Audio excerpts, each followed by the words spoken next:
कांपे थर थर पापी, चुन चुन के माँ दुष्टों की बलि चढ़ाती है। फिर खड़के हाथ में लिए कालिकाती है। वो फिर खड़के हाथ में लिए कालिकाती है।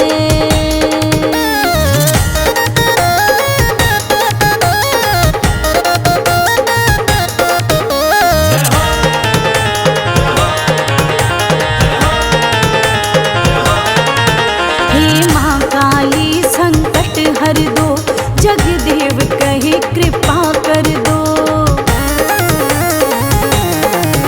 हे महाकाली संकट हर दो जगदेव कहे कृपा